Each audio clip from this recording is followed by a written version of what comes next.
આજે શુક્રવારનો દિવસ હોવાથી જામનગરનો મારો લોકસંપર્કનો દિવસ છે। ત્યારે મારા મત વિસ્તારના જામનગર તાલુકાના હાપા માર્કેટિંગ યાર્ડ ખાતે જે ટેકાના ભાવે સરકારશ્રી દ્વારા મગફળીની ખરીદી થઈ રહી છે એ ખરીદી કેન્દ્રની મુલાકાતે અને ખેડૂત ભાઈઓને મળવા માટે હું અત્યારે આવ્યો છું। અહીં ખરીદી પણ વ્યવસ્થિત થઈ રહી છે। અત્યાર સુધીમાં 5100 ઉપરાંત ખેડૂતોની મગફળીની ખરીદી થઈ છે। પેમેન્ટ પણ વ્યવસ્થિત થઈ રહ્યું છે। ખેડૂતોને ખરીદીની પ્રક્રિયાથી ખૂબ સંતોષ છે। ઉપરાંતમાં હવે બાકીના 2600 જેટલા ખેડૂતોને ખરીદી કરવાની બાકી છે, એ પણ સમય મર્યાદામાં થઈ જશે એવી મને ખરીદી કેન્દ્રના સંચાલકો દ્વારા ખાતરી આપવામાં આવી છે। ખેડૂતોને પેમેન્ટ પણ સમયસર મળે છે અને ખેડૂતો આનંદમાં એટલા માટે છે કે એક ખેડૂત ખાતરદાર દીઠ 200 મણની ખરીદી સરકાર દ્વારા કરવામાં આવે છે અને ખુલ્લા બજાર કરતાં લગભગ 300થી 350 રૂપિયાનો ભાવ વધારો ટેકાના ભાવે ખરીદી મળે છે।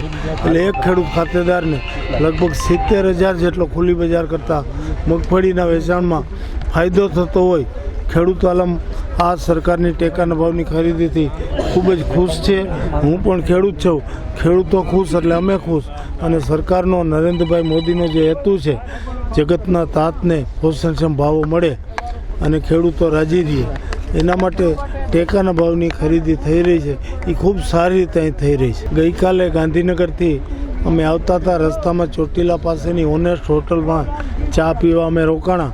ચા પીધા પછી હું અને જિલ્લા ભાજપ પ્રમુખ રમેશભાઈ મુંગરા અમારે હોટલથી નીકળીને રોડ ઉપર ચડતા હતા ત્યારે ક્રોસિંગમાં એક ટ્રક જે એની બ્રેક ધીમી લાગવાથી સહેજ અમારી ગાડીને આગલા મોરાને સહેજ ટચ થયો, પણ એક લાઇટ સિવાય અને બોનેટ સિવાય બીજું કોઈ નુકસાન નથી। અમે ગાડીમાં ડ્રાઈવર સહિતના અમે તમામ સંપૂર્ણ સહી સલામત છે। એના માટે હું ભગવાનનો અને અમારી કુળદેવી ખોડિયાર માતાજીનો ખૂબ ખૂબ આભાર માનું છું।